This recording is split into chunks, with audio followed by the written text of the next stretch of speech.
Good morning. आज बाबा हम बच्चों को ज्ञानी सोल और भगत आत्मा दोनों का कंट्रास्ट बता रहे हैं। भक्ति तो हम सबने बहुत की। भक्ति में जो किया कुछ गलत नहीं किया, भक्ति का फल ही भगवान मिला। तो ये एक भक्ति से ऊंची सीढ़ी है ज्ञान। तो आज बाबा बताते हैं कि ज्ञानी तू आत्मा किसको कहा जाता है। भक्ति तू आत्मा का तो अनुभव कर लिया। अभी बाबा आया है हम बच्चों को ज्ञानी तू आत्मा बनाने के लिए। तो बाबा आज बता रहे हैं जो बाबा के नॉलेजेबल बच्चे हैं, जो ज्ञान स्वरूप ज्ञानी तू आत्मा है, उन आत्माओं का बाबा कहते अलग अलग काम होता है। तो आज 7 बातें बाबा बता रहे हैं कि ऐसी आत्माएं अन्य आत्माओं को 7 प्रकार का साक्षात्कार कराएगी। क्योंकि बाबा कहते जो हम सोचते हैं वही वाइब्रेशंस हम औरों को देते हैं। तो अंत में तो हमारे सामने वैरायटी प्रकार की आत्माएं आएंगी। उसमें कोई भगत भी होंगे, कोई कांटेक्ट वाले भी होंगे, कोई बाबा के बच्चे भी होंगे, तो दुनिया की आत्माएं भी होंगी। तो उन सब आत्माओं को हमें साक्षात्कार कराना होगा। तो ज्ञानी तो आत्मा का सबसे पहला कर्तव्य ये है कि हमें उन आत्माओं को देवी देवता का साक्षात्कार कराना। जब भी वो हमें देखे तो हम न दिखे, परंतु जो जिसका भगत होगा उसको अपने इष्ट देव या देवी का हमारे थ्रू बाबा कहते साक्षात्कार होगा। तो उसके लिए बाबा कहते मुझे अपनी स्थिति ऊंची बनानी होगी। छोटी छोटी बातों में अब अपना टाइम वेस्ट ना करे, ये बहुत चीप लगता है। अब बाबा कहते समय हमें ये वार्निंग दे रहा है, कॉल ऑफ टाइम है कि अब इन सब बातों से उपराम होकर हमारा जो भविष्य है देवता बनने का, उसी लक्ष्य में हम स्थित हो जावे। तो जितनी हमारी अंदर की स्थिति पक्की होगी, उतना हम साक्षात्कार भक्तों को करा पाएंगे। क्योंकि हमारे देवताएं ही देखो अर्चनीय है, वंदनीय है, पूजनीय है। तो अगर हम उस स्वरूप में स्थित हुए तो डेफिनेटली बाबा कहते जो जिसका भगत होगा उसको वो साक्षात्कार हो जाएगा, और फिर वो अपनी भक्ति का फल उनको उस प्रकार से भक्तों को मिल जाएगा।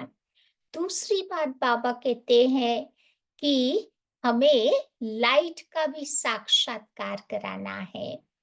लाइट का साक्षात्कार कैसे करेंगे?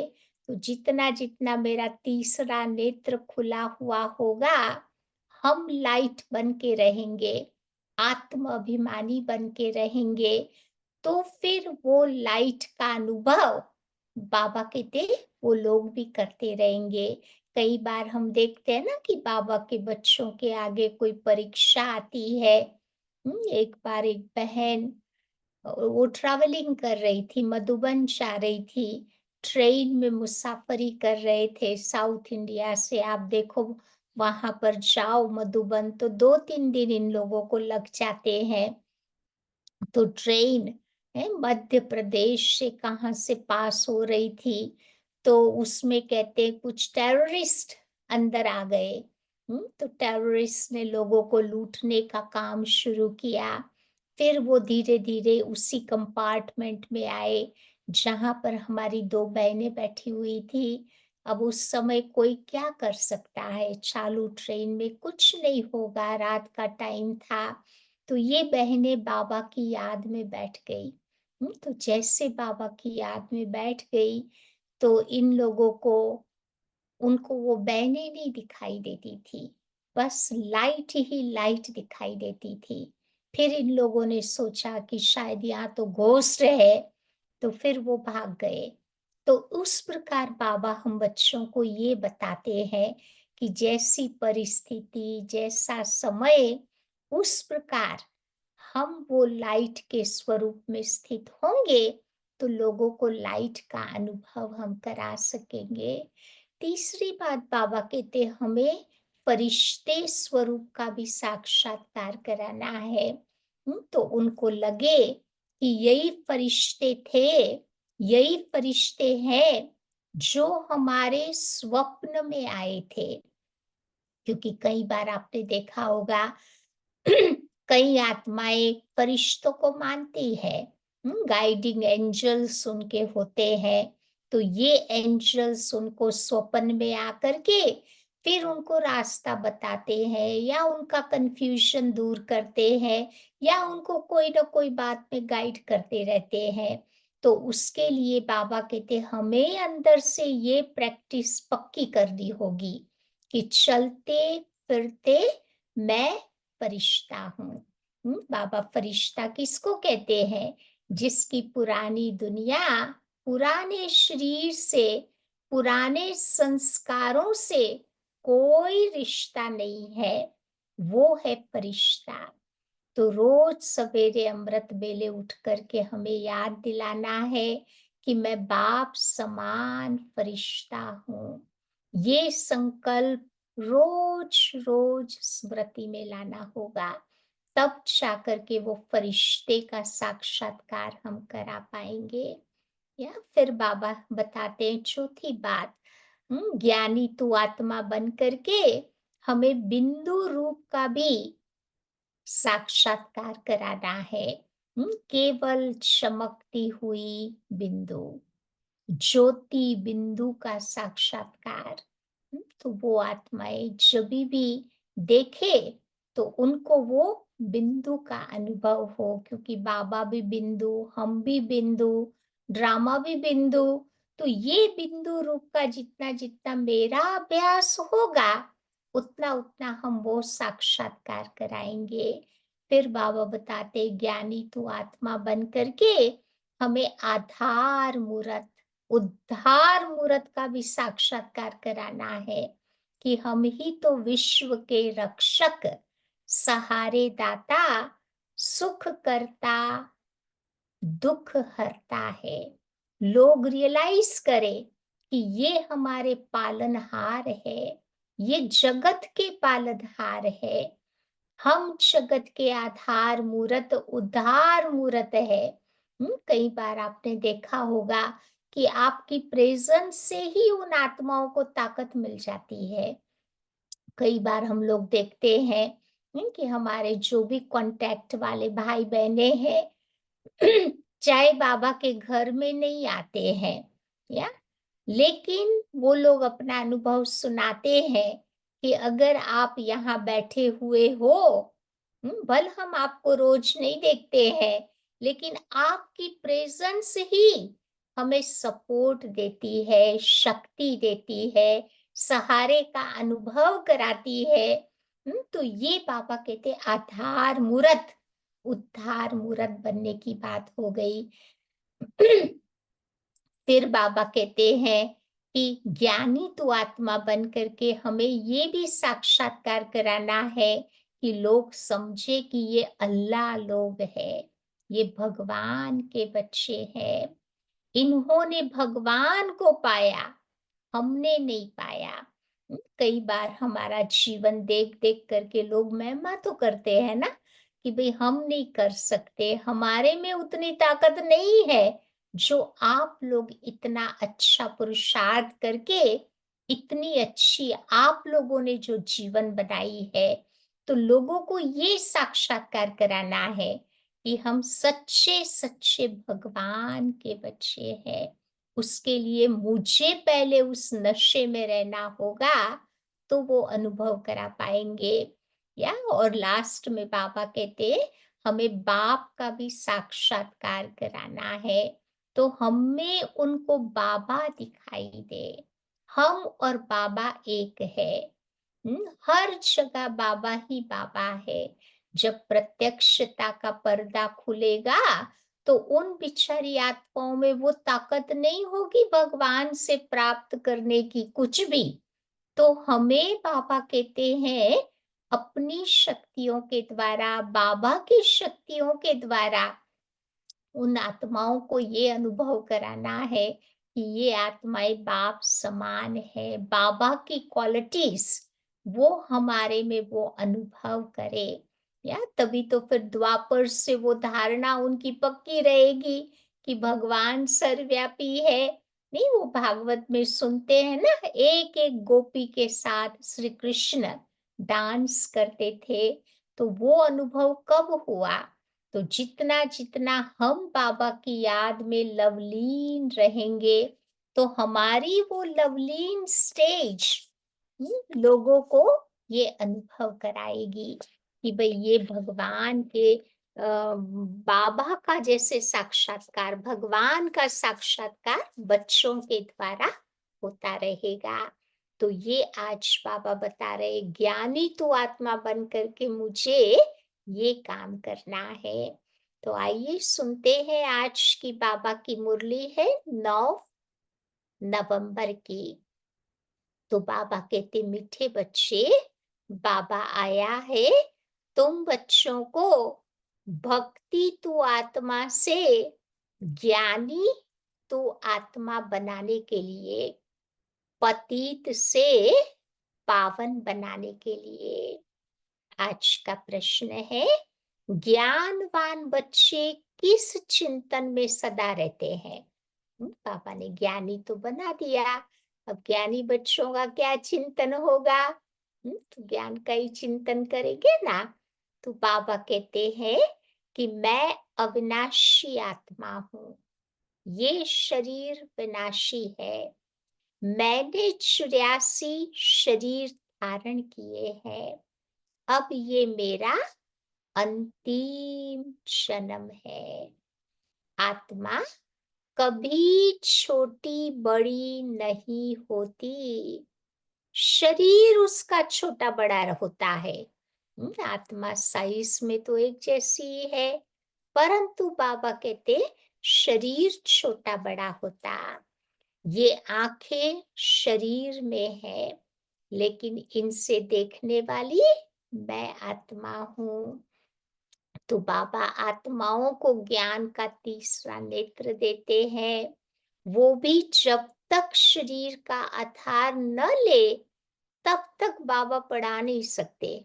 बाबा को भी प्रकृति का आधार लेना पड़ता है अपने बच्चों को पढ़ाने के लिए। ऐसा चिंतन ज्ञानवान बच्चे सदा करते रहते हैं। तो आज बाबा ऐसा ज्ञानी तो आत्मा बना रहा है। ओम शांति। ये किसने कहा? तो आत्मा ने, अविनाशी आत्मा ने कहा शरीर के द्वारा। शरीर और आत्मा में कितना फर्क है? कितना फर्क है सोचो। शरीर 5 तत्व का इतना बड़ा पुतला बन जाता है। बल छोटा भी है, तो भी आत्मा से तो शरीर बड़ा है। पहले तो एकदम छोटा पिंड होता, जब थोड़ा बड़ा होता तब आत्मा प्रवेश करती है। 5 महीने के बाद आत्मा प्रवेश करती है। तब तक वो पुतला कोई काम का नहीं रहता। तो कितना फर्क है। बोलने चलने वाली भी आत्मा ही है। वो इतनी छोटी सी बित्ती है, वो कभी छोटी बड़ी नहीं होती, कभी आत्मा विनाश को नहीं पाती। जब ये परमात्मा बाप ने समझाया है कि मैं अविनाशी हूँ और ये शरीर विनाशी है। उसमें मैं प्रवेश करके पार्ट बचाता हूँ। ये बातें तुम बच्चे अभी चिंतन में लाते हो। आगे तो न आत्मा को जानते थे, न परमात्मा को जानते थे। सिर्फ कहने मात्र कह देते थे। क्या कहते थे? हे भगवान, हे परम पिता परमात्मा। आत्मा भी समझते थे, परंतु फिर कोई ने कहा कि तुम परमात्मा हो, तो ये किसने बताया? भक्ति में मानते हैं ना, आत्मा सो परमात्मा, परमात्मा सो आत्मा। तो ऐसी बातें किसने बतलाई? तो बाबा कहते इन भक्ति मार्ग के गुरुओं ने और शास्त्रों ने। सतयुग में तो कोई बतलाएगा नहीं। अभी बाबा ने समझाया है कि तुम मेरे बच्चे हो। आत्मा नेचुरल है, आत्मा नेचुरल है और शरीर अननेचुरल, मिट्टी का बना हुआ है। जब आत्मा है तो बोलती चालती है। अभी तुम बच्चे जानते हो, हम आत्माओं को बाबा आकर के समझाते हैं। निराकार शिव बाबा इस संगम युग पर इसी शरीर के द्वारा आकर के सुनाते हैं। ये आंखें तो शरीर में रहती है ना। अभी बाबा आकर के तुम बच्चों को ज्ञान चक्षु देते हैं। ज्ञान का तीसरा नेत्र देते हैं। आत्मा में ज्ञान नहीं है तो अज्ञान चक्षु है। हमारी आंखें बंद हो जाती है तो बाबा आकर के तीसरा नेत्र खोलता। अभी तुम समझते हो बाबा से हमको ये ज्ञान चक्षु मिलता। बाबा ने शरीर धारण किया है।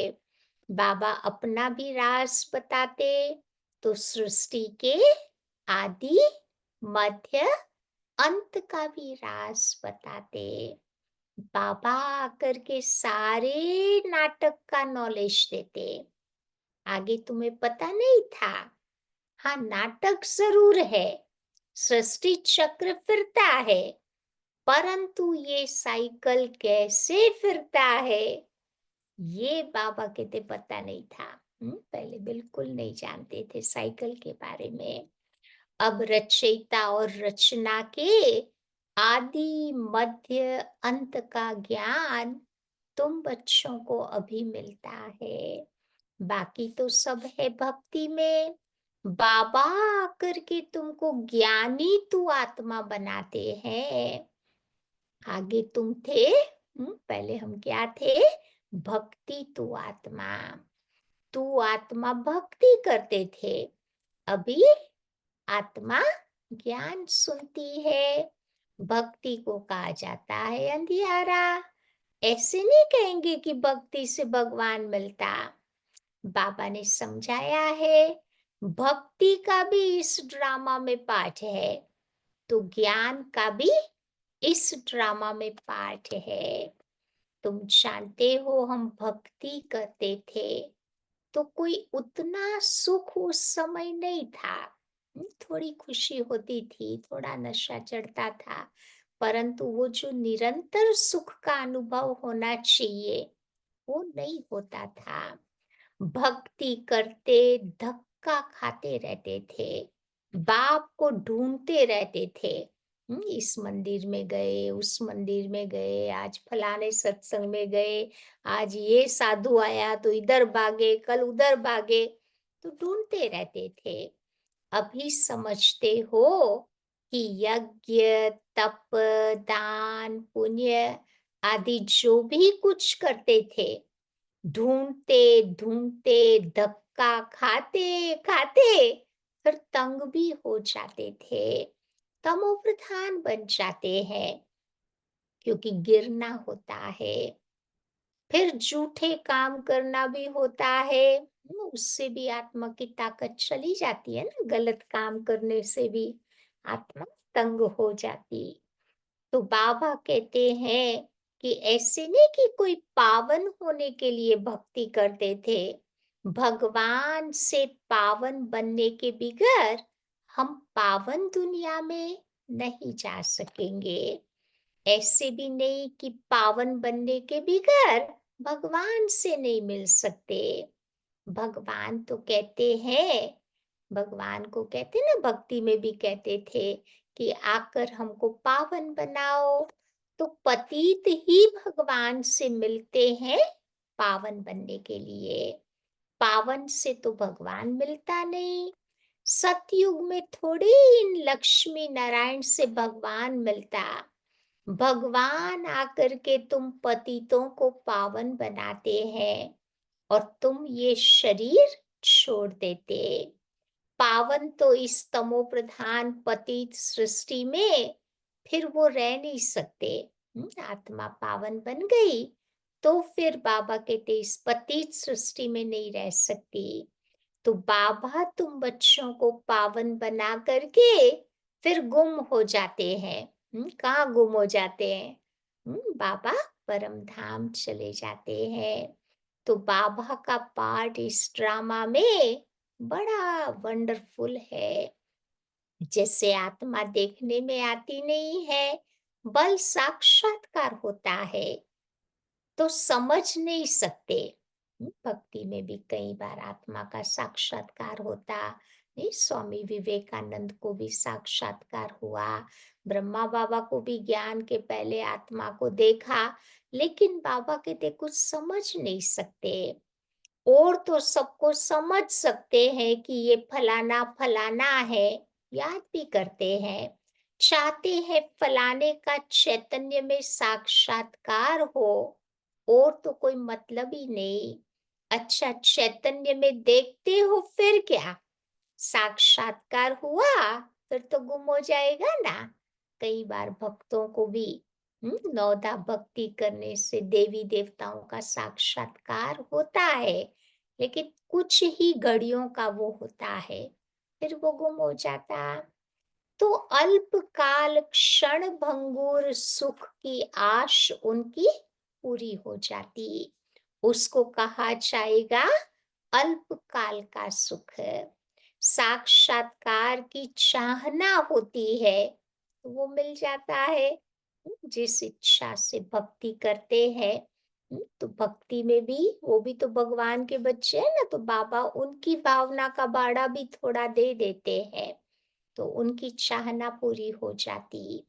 बस यहाँ पर तो मूल बात है पतित से पावन बनने की। पावन बनेंगे तो देवता बन जाएंगे, अर्थात बाबा कहते स्वर्ग में चले जाएंगे। शास्त्रों में तो कल्प की आयु लाखों वर्ष लिखती है। समझते हैं कलयुग में अभी 40,000 वर्ष पड़े हुए हैं। ऐसा कई लोग कहते हैं ना, लेकिन बाबा तो समझाते हैं कि सारा साइकिल 5,000 वर्ष का है।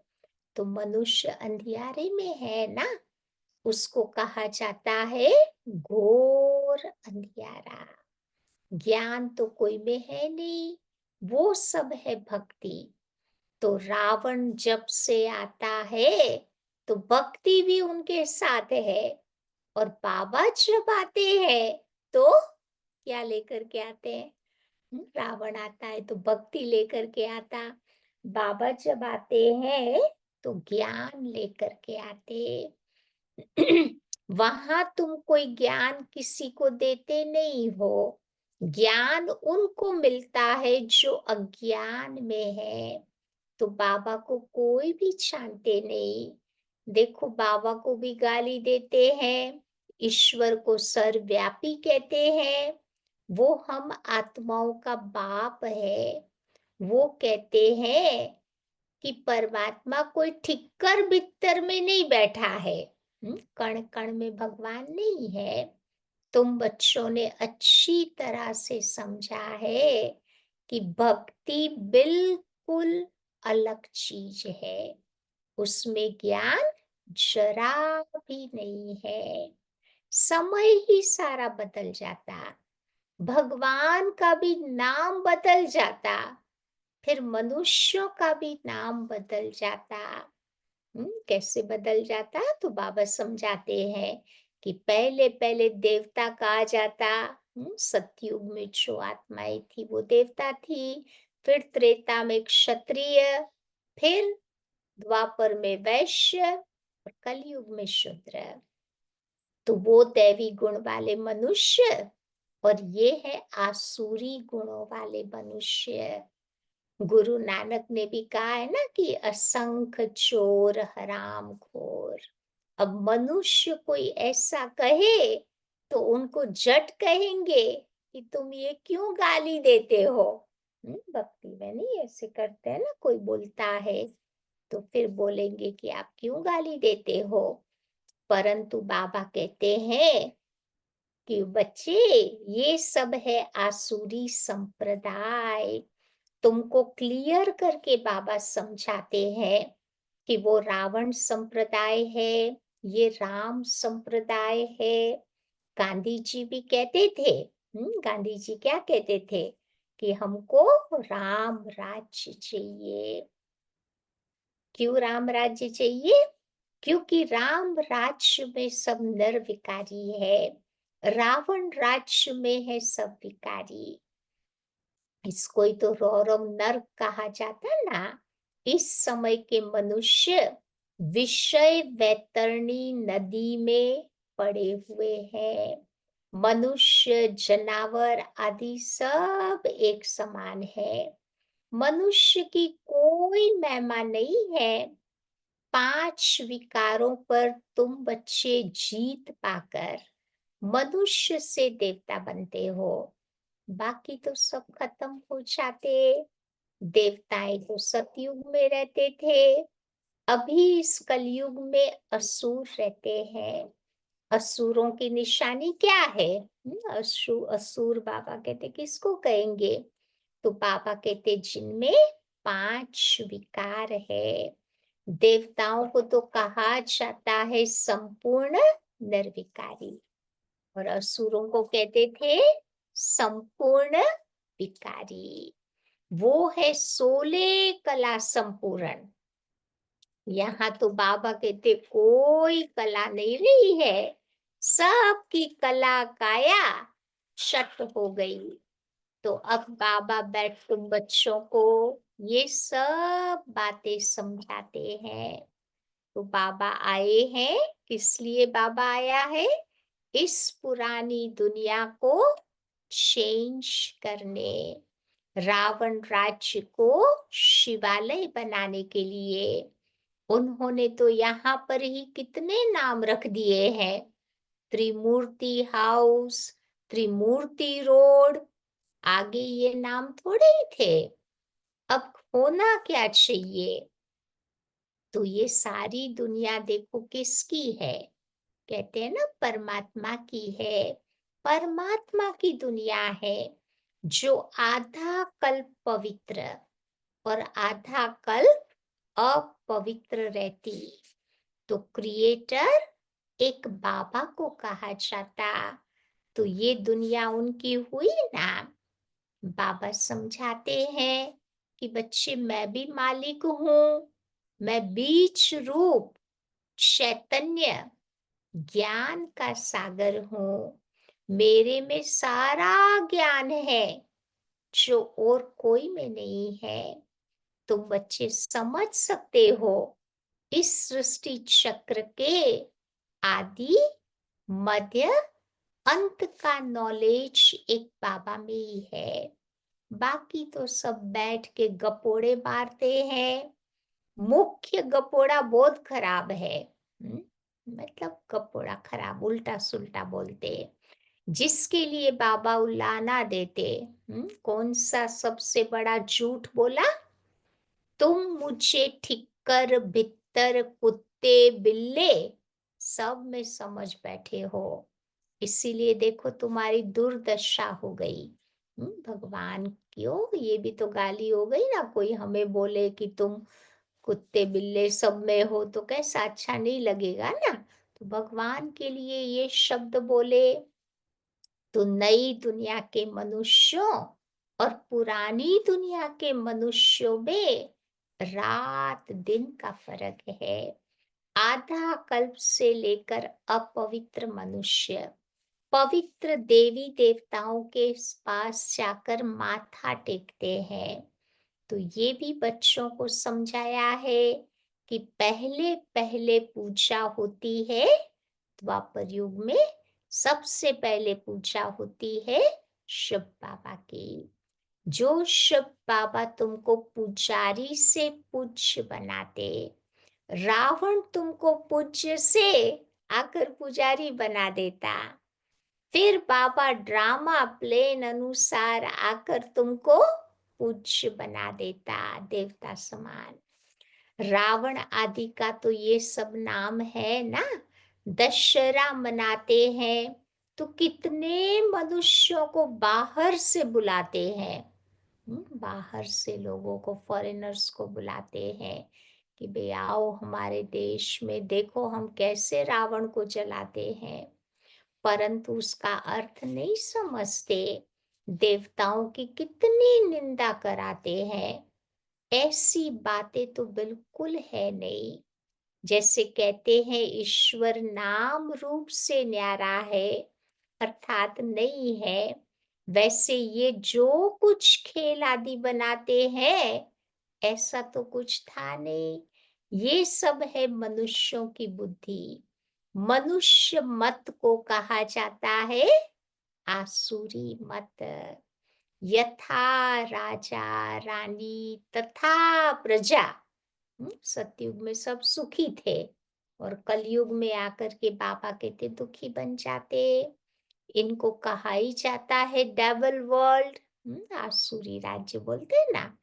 एक दो को गाली देते रहते हैं तो बाबा समझाते हैं कि बच्चे जब बैठते हो तो अपने को तुम आत्मा समझ बाबा को याद करो। तुम अज्ञान में थे तो उस समय परमात्मा को, परमात्मा के लिए क्या समझते थे? पहले ज्ञान नहीं था तो परमात्मा को ऊपर में बैठा है ऐसा समझते थे। अभी तो तुम जानते हो बाबा आया हुआ है। अभी उनको ऊपर में नहीं समझते। अभी बाबा हमारे साथ साथ है, बाबा हमें पढ़ाते हैं।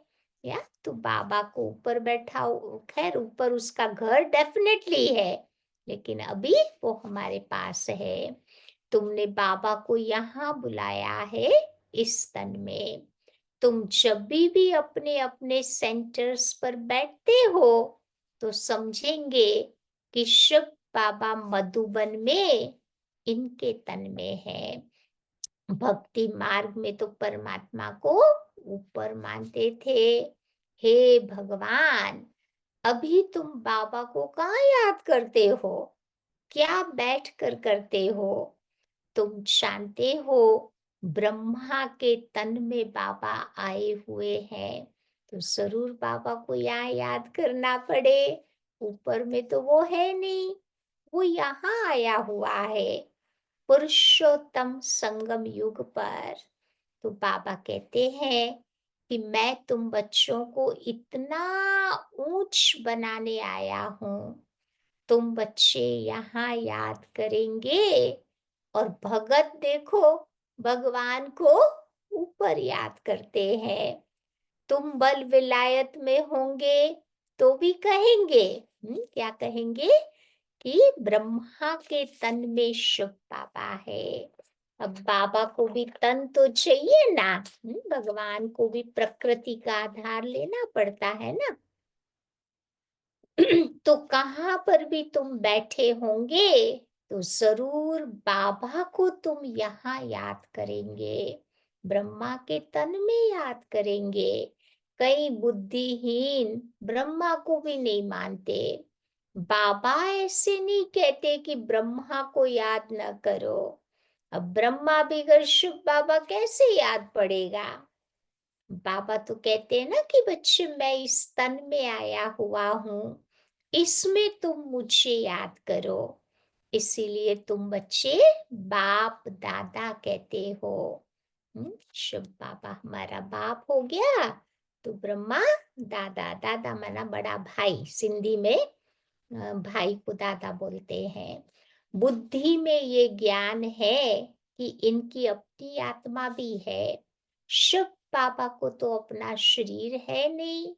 बाबा ने कहा है कि बच्चे, मैं इस प्रकृति का आधार लेता हूँ। तो बाबा बैठ करके सारे ब्रह्मांड और सृष्टि के आदि, मध्य, अंत का राज समझाते हैं। और कोई ब्रह्मांड को तो जानते ही नहीं है। परम धाम का ज्ञान बाबा कहते और कोई के पास तो है ही नहीं। तो ब्रह्म जिसमें हम और तुम रहते हो, सुप्रीम बाप, नॉन सुप्रीम आत्माएं भी रहने वाली है, उस ब्रह्म लोक शांति धाम भी कहते हैं। शांति धाम बहुत मीठा नाम है। उसको शांति धाम कहो, परलोक कहो। हम्म, फिर बाबा कहते उसको ही ब्रह्मलोक भी कहते हैं। फिर मुसलमान भाई बहने उसको रूहों की दुनिया कहते। क्रिश्चियन लोग उसको हाईएस्ट हेवन बोलते हैं, या बौद्धिज्म में उसको निर्वाण धाम कहते हैं। तो वही बाबा कहते आत्मा का सच्चा सच्चा रहने का घर है। तो ये सब बातें तुम्हारी बुद्धि में है। हम असल में रहवासी थे। कहाँ के रहवासी थे? ब्रह्म मह तत्व, जो प्रकृति के पांचों तत्वों से पार, छठा ब्रह्म मह तत्व, वहां के हम रहने वाले थे, जिसको निर्वाण धाम, वान प्रस्थ भी कहा जाता है। तो ये सब बातें तुम्हारी बुद्धि में है। जब भक्ति है तो ज्ञान का अक्षर नहीं। इसको कहा ही जाता है पुरुषोत्तम संगम युग। जबकि दुनिया चेंज होती, पुरानी दुनिया में असुर रहते, नई दुनिया में देवताएं रहते, तो उसको चेंज करने के लिए बाबा को जरूर आना पड़े। आसुरी दुनिया को दैवी बनाने के लिए बाबा को जरूर आना पड़े। सतयुग में तुमको कुछ भी पता नहीं रहेगा।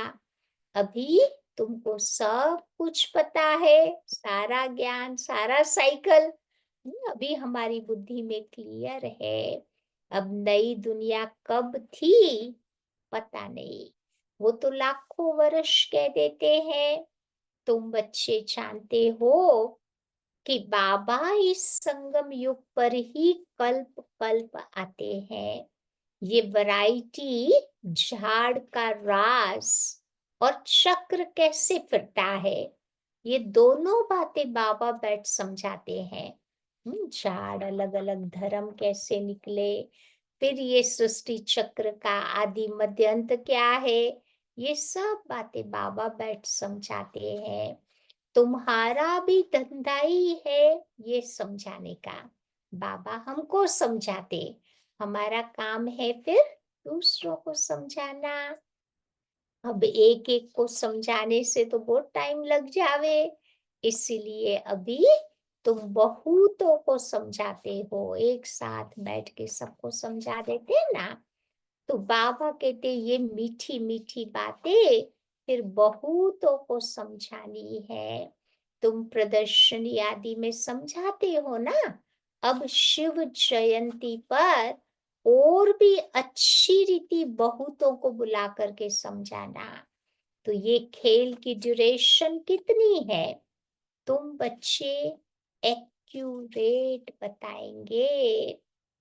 तुमको बाबा समझाते हैं ना, जिससे तुम बच्चे देवता बन जाते। जैसे तुम समझकर देवता बनते हो, वैसे औरों को भी बनाते हो। बाबा ने हमको ये समझाया है हम किसी की ग्लानि आदि नहीं करते। हम बतलाते हैं कि ज्ञान को कहा जाता है सद्गति मार्ग।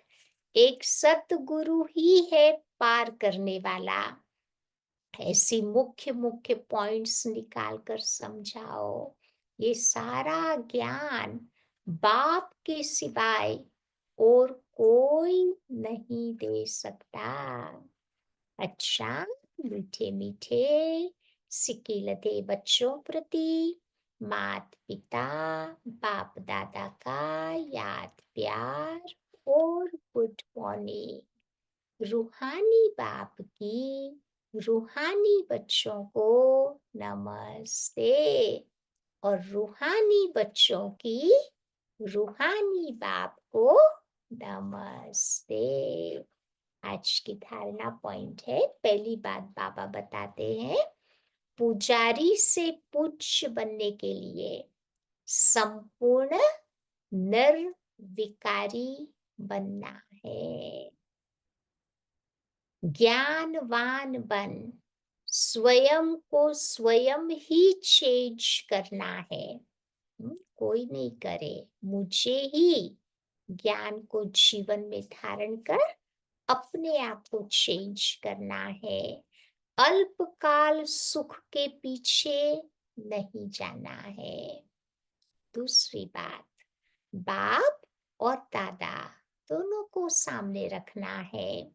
ब्रह्मा बगैर शिव बाबा याद नहीं आ सकता। अभी तो खैर ब्रह्मा बाबा व्यक्त हो गए ना, अभी तो है ही नहीं शरीर में। भक्ति में तुमने ऊपर याद किया, अभी ब्रह्मा तन में आया है, दोनों को याद रखना चाहिए। क्योंकि ब्रह्मा जैसा बनना है ना, जो पुरुषार्थ ब्रह्मा बाबा ने किया, हम भी अपने जीवन में ऐसे पुरुषार्थ करें।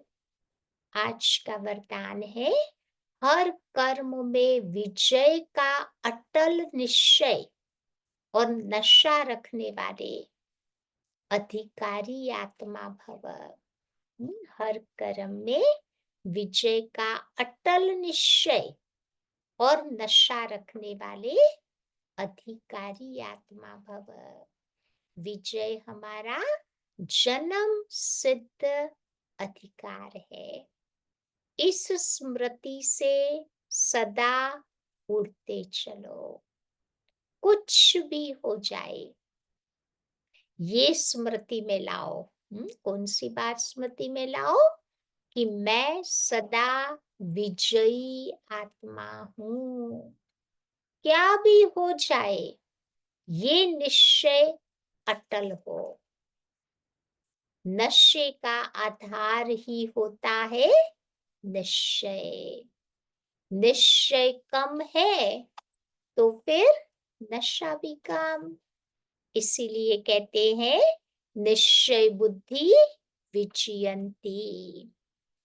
निश्चय में कभी कभी वाले नहीं बनना। अविनाशी बाप है तो अविनाशी प्राप्ति के अधिकारी बनो। हर कर्म में विजय का निश्चय और नशा भी हो। हर कर्म में कर्म करने से पहले डाउट्स नहीं करे कि पता नहीं सक्सेसफुल होंगे या नहीं, विजयी बनेंगे या नहीं। नहीं, मैं विजयी आत्मा हूँ, ये निश्चय और नशा हो। आज का स्लोगन है, बाप के स्नेह की छत्र छाया के नीचे रहो तो कोई भी विघ्न ठहर नहीं सकता। आज की अव्यक्ति पॉइंट है, कोई भी कार्य करते डबल लाइट फरिश्ता व ट्रस्टी होकर के रहो तो क्या होगा? सफलता मिलती रहेगी। सदा साफ दिल मुराद हासिल। दिल साफ है तो सब इच्छाएं पूरी होती। कराने वाला करा रहा है, अगर मैं कर रहा हूं तो आत्मा की शक्ति के प्रमाण सेवा का फल मिलता। लेकिन बाप करा रहा है, तो बाप तो है सर्वशक्तिवान। एक श्रेष्ठ संकल्प व कर्म का 1000 गुना फल बाप द्वारा प्राप्त हो जाता है। कोई अच्छा संकल्प करो, अच्छा कर्म करो, तो उसका फल बाबा के द्वारा 1000 गुना मिल जाता है। समझा? तो आज सैटरडे है, तो आज 2 बजे क्लास